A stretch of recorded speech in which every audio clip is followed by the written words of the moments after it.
तो दोस्तों स्वागत है आप सभी का हमारे चैनल की बिल्कुल ही नए वीडियो में, जहां हम बात करने वाले हैं डंकी मूवी की। तो वीडियो शुरू करने से पहले अगर आप हमारे चैनल पर पहली बार आए हैं तो जल्दी से सब्सक्राइब कर लीजिए, ताकि आपको इसी तरह के लेटेस्ट और फ्रेश कंटेंट मिलते रहें। और अगर आपको ये वीडियो अच्छी लगे तो वीडियो को लाइक जरूर कीजिएगा। तो बिना विलम्ब किए करते हैं प्रारंभ। तो फिल्म की शुरुआत होती है मन्नू से, जो की बूढ़ी हो चुकी है और वो लंदन की एक हॉस्पिटल में है। मन्नू लंदन में अपने दो दोस्त बल्ली और बुग्गू के साथ है और वो लोग 25 साल से कोशिश कर रहे हैं, लेकिन उन्हें भारत के लिए वीजा नहीं मिल रहा है। इसलिए वो लोग हार्डी से मदद लेने का सोचते हैं। जिसके बाद कहानी शिफ्ट होती है पंजाब के लालटू में, जहां पर कि हम हरदयाल सिंह ढिल्लो यानी कि हार्डी को देखते हैं। और लालटू में हर साल एक रेसिंग कंपटीशन होता है, जिसमें सारे बूढ़े लोग पार्टिसिपेट करते हैं और हर साल हार्डी ही जीतता है। तो इस बार ये कंपटीशन होता है और जैसे ही ये रेस शुरू होती है तो बीच रास्ते में ही गुलाटी नाम का आदमी यहाँ पर हार्डी को बताता है कि लंदन से मन्नू का कॉल आया है। और ये सुनने के बाद हार्डी जो है वो रेस छोड़कर तुरंत ही मन्नू से बात करने के लिए पहुंच जाता है, जहां पर कि मन्नू हार्डी से मदद मांगती है और उसे वापस भारत लाने को कहती है। तो मन्नू ये बात अपने दो दोस्त बल्ली और बुग्गू को बता देती है। जिसके बाद कहानी फ्लैशबैक में पहुंच जाती है और 25 साल पहले का सीन दिखाया जाता है। सबसे पहले हमें बल्ली के बारे में बताया जाता है। बल्ली बाल काटने का काम करता है और उनकी आर्थिक स्थिति बिल्कुल भी ठीक नहीं थी। उसके घर वाले उसे एकदम नकारा समझते हैं। तो वहीं बुग्गू की फैमिली में उसके माता पिता है, लेकिन उसके पिता की नौकरी छूट गई होती है। इसलिए बुग्गू की माँ पैंट शर्ट पहनकर सिक्योरिटी गार्ड की नौकरी करती है, जो कि बुग्गू को बिल्कुल भी पसंद नहीं था। और बुग्गू एकदम नाकारा है, वो कुछ भी काम नहीं करता है। वो जहाँ पर भी काम करता है उसे काम से निकाल दिया जाता है। तो वहीं मन्नू की हालत तो और भी ज्यादा खराब है। बुग्गू और बल्ली के पास कम से कम घर तो है, लेकिन मन्नू के पास तो अपना खुद का घर भी नहीं है। उनका घर जो है वो गिरवी पड़ा हुआ है, इसलिए वो लोग बाजू के घर में रहते हैं। तीनों बहुत अच्छे दोस्त थे, लेकिन तीनों की आर्थिक स्थिति बहुत ही खराब है। उनके पिंड से बहुत सारे लोग लंदन जा चुके हैं और सभी लोग अच्छे से कमा रहे हैं और अपने घर वालों का बहुत ख्याल भी रख रहे हैं, लेकिन ये तीनों अपने घर वालों का ख्याल नहीं रख पा रहे हैं। इसलिए अब उन्होंने एक सपना देखा है कि वो लंदन जाएंगे और वहाँ जाकर ढेर सारा पैसा कमाएंगे और अपने परिवार का ख्याल रखेंगे। इसलिए वो लोग एक आदमी के पास जाते हैं, जो कि उन्हें वीजा दिलवाने की बात कह रहा था। वो कहता है कि मैं तुम तीनों को अलग अलग तरह से लंदन पहुंचा सकता हूं, और वो भी अलग अलग वीजा के साथ। वो मन्नू से कहता है कि मैं तुम्हें स्पोर्ट्स वीजा दिलवा दूंगा, जहां तुम्हें थोड़ी बहुत कुश्ती सीखनी होगी और तुम्हें मैं एक्स्ट्रा खिलाड़ी में डाल दूंगा, जिससे कि तुम आसानी से लंदन पहुंच सकोगी। और वो बल्ली से कहता है कि मैं तुम्हारी एक फॉरेनर से शादी करवा दूंगा और वो तुम्हें अपने साथ ले जाएगी, और बुग्गू को फेक डॉक्टर की डिग्री के जरिए वो लंदन पहुंचा सकता है। तो इन सब के लिए वो लोग हाँ कर देते हैं और उसे 1.5 लाख रुपए दे देते हैं। जिसके बाद लालटू में एंट्री होती है हार्डी की। हार्डी एक फौजी है और वो लालटू जरूरी काम से आया हुआ है और वो ये जरूरी काम करके आज रात ही वापस चला जाएगा। तो वही मन्नू जो है वो एक ढाबे पे काम करती है, लेकिन उसके मालिक से नोकझोंक हो जाती है। तो वो मालिक मन्नू को मारने के लिए आगे बढ़ता है, लेकिन तभी पीछे से हार्डी आता है और वो यहाँ पर मन्नू को बचा लेता है और उसके मालिक को एक धोबी पछाड़ दे मारता है, जो देखकर मन्नू को बड़ा अच्छा लगता है और वो खुश हो जाती है, क्योंकि उसे कुश्ती सिखाने वाला कोई आदमी मिल गया होता है। लेकिन हार्डी तो यहाँ पर एक आदमी को ढूंढने के लिए आया है, मगर उसे उसका नाम नहीं मालूम है, सिर्फ उसे उसके हाथ के चीते का टैटू याद है। ये सुनने के बाद मन्नू पूरी तरह से समझ जाती है कि वो किससे मिलने आया है।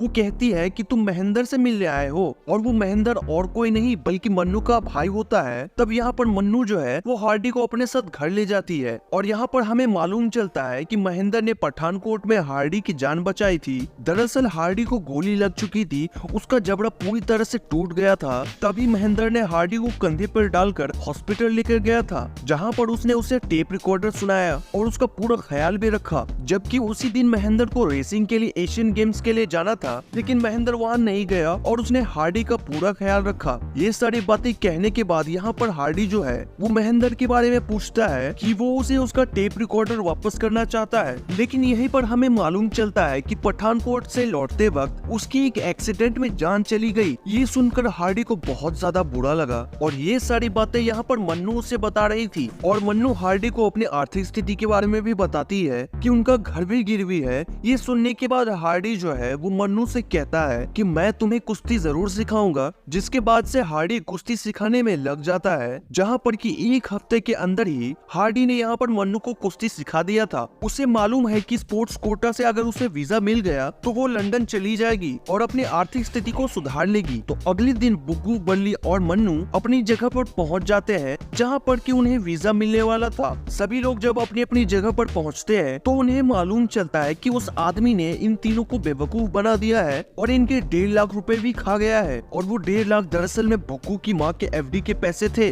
जो कि उन्होंने उड़ा दिए हैं। जैसे तैसे करके हार्डी ने ये मामला सुलझा दिया था और बुग्गू की माँ को विश्वास दिला दिया था कि उन 1.5 लाख रुपए से ज्यादा अहमियत रखता है आपका बेटा। लेकिन जाते जाते बुग्गू की माँ जो है वो बुग्गू को उसकी दादी के पास ले जाती है और कसम खिलवाती है कि वो लंदन जाने के बारे में कभी सोचेगा भी नहीं। तो यहाँ पर बुग्गू कसम खा जाता है कि अगर वो लंदन जाने का कभी सोचे भी तो उसकी दादी मर जाए। तो अगले दिन ही बुग्गू की दादी मर जाती है क्योंकि लंदन के बारे में बुग्गू कैसे नहीं सोचता, आखिरकार उसकी रग रग में लंदन बसा हुआ है। अब हार्डी यहाँ पर उन तीनों को कहता है कि उसने सब कुछ पता कर लिया है कि पिंड के जो मुंडे हैं वो किस तरह से लंदन पहुँचते हैं। वो दरअसल में स्टूडेंट वीजा लेकर पहुँचते हैं, लेकिन उसके लिए उन्हें इंग्लिश सीखनी होगी, इसलिए वो लोग एक इंग्लिश की कोचिंग ज्वाइन कर लेते हैं। तो यहाँ पर गुलाटी नाम का टीचर जो है वो उन्हें इंग्लिश सिखाता है और इसी कोचिंग में हम पहली बार सुखी को भी देख पाते हैं। और सुखी भी बहुत जल्द जो है वो लंदन जाना चाहता है और उसे बहुत जल्द इंग्लिश सीखनी है। ऐसा क्यों है ये हमें थोड़ी देर में मालूम चल जाएगा। तो सुखी जो है वो इंग्लिश सीखने के लिए काफी डेस्परेट था, लेकिन कोचिंग के स्टूडेंट इतने नालायक हैं कि उन्हें कुछ भी नहीं आता है और साथ ही जो टीचर था वो भी टाइम पास करता रहता है। और यहीं पर हमें ये मालूम चलता है कि सुखी जो है वो इतनी जल्दबाजी में लंदन क्यों ही जाना चाहता है। दरअसल में सुखी जस्सी नाम की एक लड़की से प्यार करता था, लेकिन उसकी शादी हो गई थी और उसके एनआरआई पति ने उसे अपने साथ लंदन ले गया था। लेकिन वो आदमी जो है वो जस्सी को बहुत मारता है, उसने उसे मार मार कर बहरा तक कर दिया है। इसलिए अब सुखी चाहता है कि वो लंदन जाए और जस्सी को वापस इंडिया लेकर आ जाए, क्योंकि वो अपनी जस्सी के ऊपर इस तरह से जुल्म नहीं होने दे सकता है। इसलिए यहाँ पर सुखी जो है वो इंग्लिश सीखने के लिए पूरी जी जान लगा देता है और कहीं ना कहीं इन सभी में से सबसे अच्छी इंग्लिश सुखी को ही आती है। तो समय काफी कम था, इसलिए हार्डी ने एक तरकीब निकाली और उसने एक सेंटेंस बनाया जो कि इंग्लिश के हर एक क्वेश्चन में फिट हो जाएगा। तो सारी तैयारियां हो चुकी थी, सभी लोग अगले ही दिन अपने वीजा के लिए निकल पड़ते हैं, जहाँ पर कि सभी खुश थे क्योंकि उन्हें ऐसा लग रहा था कि सभी का वीजा क्लियर हो जाएगा। तो जो जुगाड़ हार्डी ने लगाया था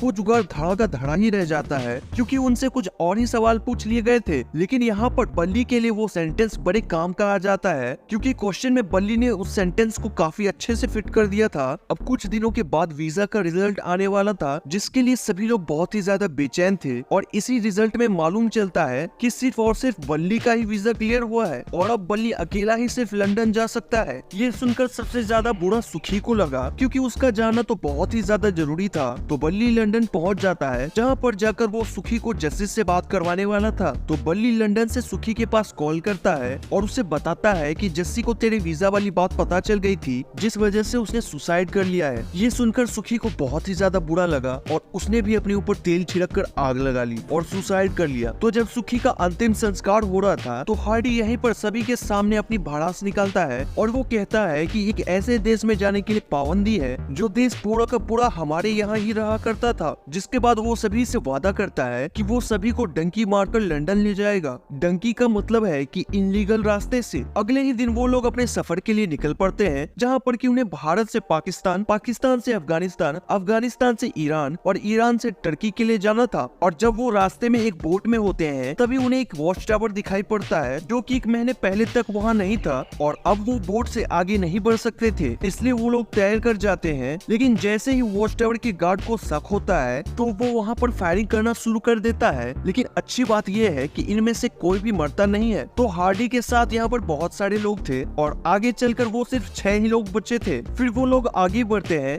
लेकिन आगे बढ़कर जब वो लोग टर्की पहुँचते हैं तो टर्की में यहाँ पर उन सभी को कुछ लोग देख लेते हैं जो कि काफी डेंजरस थे। तो वो अपनी गन से 6 लोगों में से 3 लोगों को शूट कर देता है। लेकिन जो 3 लोग बचे थे वो बचे हुए 3 लोग थे हार्डी, मन्नू और बुग्गू। अब क्योंकि हार्डी एक फौजी था इसलिए वो उन सभी से लड़ लेता है और उन सबको मार कर यहाँ से निकल जाता है। तो टर्की से ट्रेन पकड़ने के बाद वो लोग जहाज के रास्ते से जैसे तैसे करके लंदन पहुंच चुके थे। लंदन पहुंचने के बाद उनकी खुशी का ठिकाना नहीं था। उन्हें विश्वास ही नहीं हो रहा था कि वो लोग लंदन आ गए हैं। लेकिन वहाँ पहुँचने के बाद उनकी हालत खराब हो जाती है, क्योंकि उन्हें मालूम चला कि यहाँ पर जो भाग कर आते हैं उनकी हालत बहुत ही ज्यादा खराब हो जाती है। और वो लोग यहाँ पर बल्ली से भी मिलते हैं और उन्हें मालूम चलता है कि बल्ली तो एक ही घर में कम से कम 20 से 30 लोगों के साथ रहता है और अक्सर वो यहाँ पर पुलिस से बचते भी रहता है, क्योंकि पुलिस अक्सर उनके घर पे रेड डालते रहती है, जिस वजह से उन्हें रातों रात भागना पड़ता है। बल्ली लंदन में रहकर सिर्फ और सिर्फ 500 से 600 पाउंड कमा रहा था और वो 100 पाउंड रखकर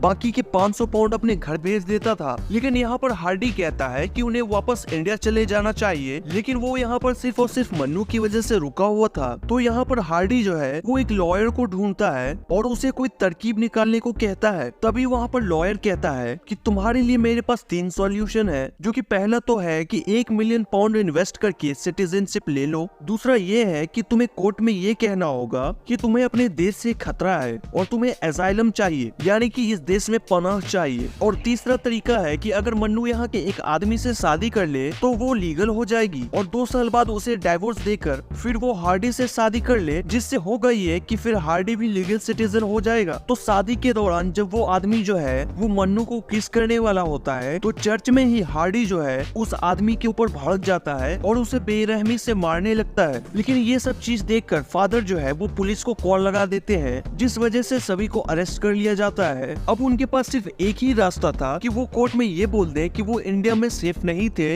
इसलिए वो लोग यहाँ पर भाग कर आए हैं और उन्हें इंडिया भी वापस न भेजा जाए, तभी वो लोग इस चीज से बच सकते हैं। लेकिन हार्डी एक फौजी था और वो ये बिल्कुल भी नहीं कर सकता है, लेकिन सभी लोगों से ये करने को कहते हैं। लेकिन आखिर में हार्डी जो है वो कोर्ट में ये कह देता है कि उसे इंडिया से कोई भी खतरा नहीं है, लेकिन बाकी तीनों ने ये कह दिया था कि उन्हें इंडिया से खतरा है। तभी यहाँ पर हार्डी को डिपोर्ट कर दिया जाता है इंडिया के लिए और बाकी सबको यहीं पे रहने दिया जाता है और बाद में इन तीनों को इंग्लैंड की सिटीजनशिप भी दे दी जाती है। जिसके बाद कहानी प्रेजेंट में आ जाती है, जहाँ पर कि मन्नू, बल्ली और बुग्गो जो है वो दुबई चले जाते हैं, क्योंकि दुबई में ही हार्डी आने वाला था और वहीं से उन्हें इंडिया ले जाएगा। तो यहाँ पर मन्नू जब हार्डी को पहली बार देखती है तो वो दोनों एक दूसरे को देखते ही रह जाते हैं, क्योंकि उन दोनों ने एक दूसरे को 25 सालों के बाद देखा था। तो फिर यहाँ पर आने के बाद हार्डी को मालूम चला कि मन्नू ने शादी नहीं की है और उसे ब्रेन ट्यूमर भी है और अब उसके पास ज्यादा से ज्यादा 1 महीना ही बचा हुआ है, इसलिए वो जल्द से जल्द इंडिया जाना चाहती है ताकि वो अपने देश में अपने लोगों के सामने मर सके। और हमें यहाँ पर ये भी मालूम चलता है कि मन्नू ने शादी नहीं की थी। ये बात जानकर हार्डी को बहुत खुशी होती है, लेकिन यहीं पर मन्नू को लग रहा था कि हार्डी ने शादी कर ली है, लेकिन हार्डी ने भी शादी नहीं करी थी और जिंदगी भर बस सिर्फ और सिर्फ मन्नू का इंतजार किया है। जिसके बाद उसने एक प्लान बनाया था, वो सभी को जहाज के जरिए टैंकर में भरकर लंदन ले जाने वाला था। और जैसे ही वो दुबई से निकलते हैं तो अचानक से पुलिस उन्हें रास्ते में ही रोक लेती है। लेकिन इन चारों में से बस हार्डी के पास ही इंडिया का पासपोर्ट था, बाकी तीनों तो इंग्लैंड के नागरिक थे। लेकिन यहीं पर हार्डी जो है वो उन सभी के सामने विश्वास दिला देता है कि ये सभी भी इंडियन है। जो टर्की में 3 लोग मरे थे उन तीनों की पहचान को वो इनके नाम कर देता है, जिस वजह से दुबई गवर्नमेंट जो है वो उनकी वेरिफिकेशन इंडिया से करके उन्हें इंडिया के लिए रिपोर्ट कर देती है। क्योंकि अगर उन्हें मालूम चल जाता कि ये लोग अगर इंग्लैंड के सिटीजन है तो उन्हें इंग्लैंड के लिए रिपोर्ट कर दिया जाता। इसलिए हार्डी ने उन तीनों के नाम को छुपाया, क्योंकि उनके नाम से भी पता किया जा सकता था कि ये तीनों कहाँ के सिटीजन है और असली नाम से इंडिया में भी प्रॉब्लम हो सकती थी। इसलिए हार्डी ने उन तीनों के नाम को मरे हुए 3 इंडियन लोगों के नाम से बदल दिए जिनकी मौत टर्की में हुई थी। तो फिल्म के आखिर में हम देखते हैं कि मन्नू को उसकी कोठी मिल चुकी थी, उसका घर जो गिरवी था वो भी उसे मिल चुका था। लेकिन जब यहीं पर हार्डी मन्नू को शादी के लिए प्रपोज करता है तो मन्नू उसे हाँ कर देती है और हाँ करते ही मन्नू की जान चली जाती है, क्योंकि उसे ब्रेन ट्यूमर था। और इसी सब के साथ ये मूवी यहीं खत्म हो जाती है। उम्मीद करता हूँ कि आपको ये एक्सप्लेनेशन वीडियो पसंद आई होगी और वीडियो अच्छी लगी हो तो लाइक जरूर कीजिएगा एंड मेरे चैनल पे नए आए हो तो जल्दी से सब्सक्राइब कर लो ताकि आप तक इसी तरह के फ्रेश कंटेंट्स पहुंचती रहे। तो मिलते हैं ऐसे ही किसी और वीडियो में। Till then take care and good bye.